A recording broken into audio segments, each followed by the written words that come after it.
Pemirsa, pelanggaran hukum terjadi setiap hari. Bisa terjadi di jalanan, tempat kerja, bahkan kadang di dekat kita. Sidik Jari hadir bukan untuk memancing kengerian, namun agar Anda waspada dan tidak menjadi korban kejahatan.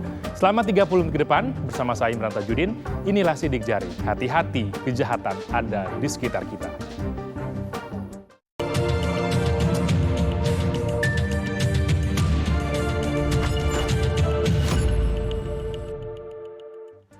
Pemirsa, Anda yang hendak membeli atau menjual perhiasan emas hendaknya meningkatkan kewaspadaan. Di Semarang, Jawa Tengah, komplotan pencuri menggasak emas di sebuah toko.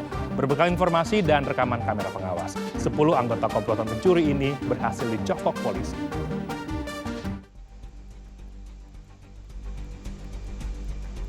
Beginilah detik-detik aksi komplotan pelaku pencurian emas berjumlah 10 orang yang terdiri dari 6 lelaki dan 4 wanita. Mereka menggasak toko emas Cicak di Jalan Kiai Haji Wahid Hashim, Kranggan, Semarang Tengah. Dalam rekaman kamera pengawas yang terpasang di toko, terlihat para pelaku secara bergelombang mendatangi sasaran. Mereka menyamar sebagai pembeli. Saat komplotan ini minta dilayani sembari menunjuk emas di dalam etalase, datang pelaku lain secara bertahap. Tentu saja kondisi ini memecah konsentrasi pelayan toko. Kesempatan itu kemudian dimanfaatkan salah satu pelaku yang bertindak sebagai eksekutor untuk membuka lubang etalase kaca.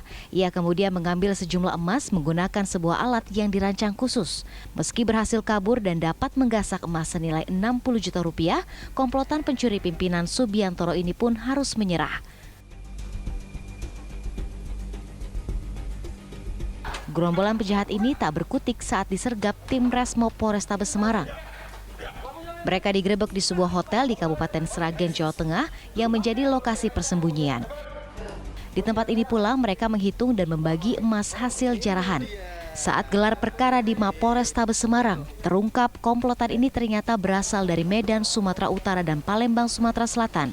Dalam kelompok Bromo Cerah ini terdapat pasangan suami istri.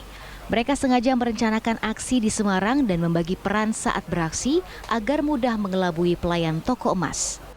Jadi secara garis besar mereka sudah membagi peran.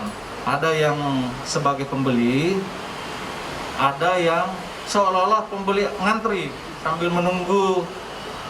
Mereka menyasar toko yang penjaganya sedikit, misalnya 2 atau 1 orang saja. Perhiasan emas yang bernilai 60 juta rupiah tersebut disita sebagai barang bukti. Apesnya, hasil curian tersebut belum sempat mereka bagikan.